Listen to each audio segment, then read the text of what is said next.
అపోస్తలుడైన పౌలు రోమీలకు రాసిన పత్రిక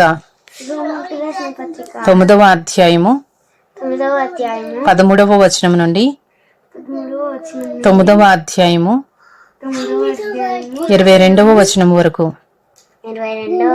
ఇందును గూర్చి నేను యాకోబును ప్రేమించితిని, ఏసావును ద్వేషించితిని అని వ్రాయబడి ఉన్నది. కాబట్టి ఏమందుము? దేవుని యందు అన్యాయము కలదా? అట్లనరాదు.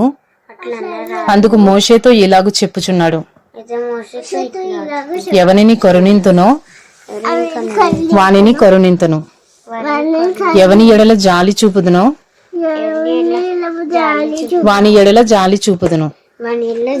కాగా పొందగోరు వాని వలననైనను ప్రయాసపడు వాని వలననైనను కాదు గాని కరుణించు దేవుని వలననే అగును.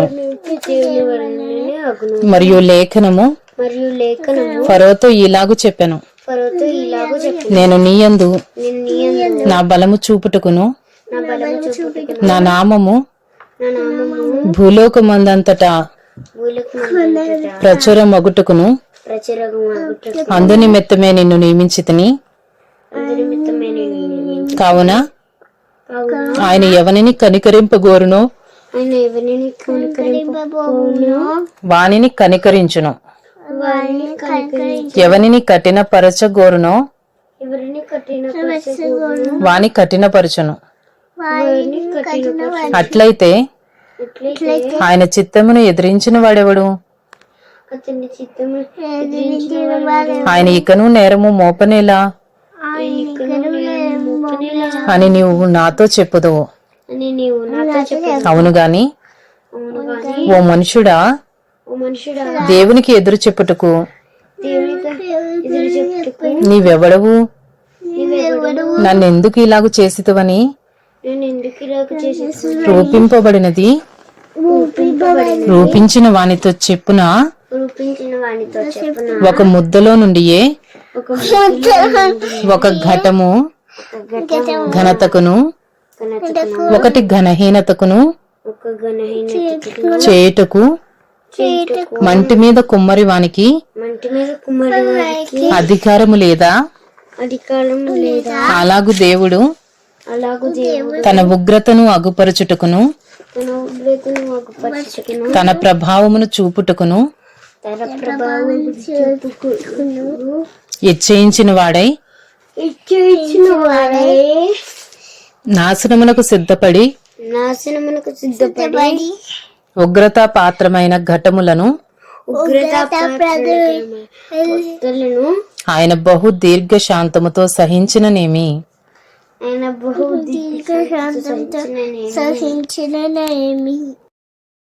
అపోస్తలుడైన పౌలు రోమీలకు రాసిన పత్రిక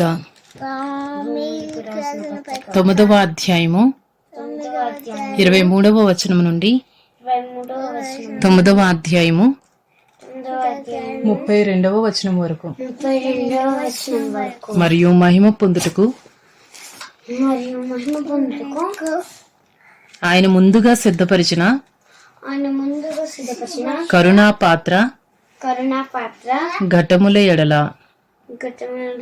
అనగా యూదులలో నుండి మాత్రము కాక అన్య జనములలో నుండి ఆయన పిలిచిన మన ఎడల తన మహిమైశ్వర్యము కనుపరచవలెనని ఉన్ననేమి.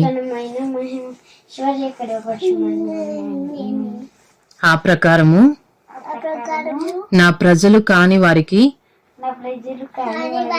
నా ప్రజలనియు ప్రియురాలు కాని దానికి ప్రియురాలనియు పేరు పెట్టుదును. మరియు జరుగునదేమనగా మీరు నా ప్రజలు కారని ఏ చోటను వారితో చెప్పబడెనో ఆ చోటనే జీవము గల దేవుని కుమారులని వారికి పేరు పెట్టబడును. వారికి పేరు అని హోషేయాలో పెట్టాలో ఆయన చెప్పుచున్నాడు. అని చెప్పుచున్నాడు. మరియు ప్రభువు మరియు ప్రభువు తన మాట సమాప్తము చేసి తన మాట సమాప్తం చేసి క్లుప్తపరిచి తృప్తపరిచి భూలోకమునందు దానిని నెరవేర్చును గనుక భూలోకమంతా నెరవేర్చిన గనుక ఇశ్రాయేలు కుమారుల సంఖ్య ఇశ్రాయేలు కుమారుల సంఖ్య సముద్రపు ఇసుక వలె ఉండినను సముద్రపు ఇసుక వలె ఉండినను శేషమే రక్షింపబడునని శిష్యమే రక్షింపబడిన యెషయాయు యెషయాయు ఇశ్రాయేలును గురించి బిగ్గరగా పలుకుచున్నాడు. ఇశ్రాయేలును గురించి బిగ్గరగా పలుకుచున్నాడు. మరియు యెషయా ముందు చెప్పిన ప్రకారము మరియు యెషయా ముందు చెప్పిన ప్రకారం సైన్యములకు అధిపతియగు ప్రభువు సైన్యములకు అధిపతి ప్రభువు మనకు సంతానము శేషింప చేయక మనకు సంతానము శేషింపచేయక పోయిన ఎడల పోయిన సొదొమ వలె నగుదుము, గొమర్రాను పోలియుందుము.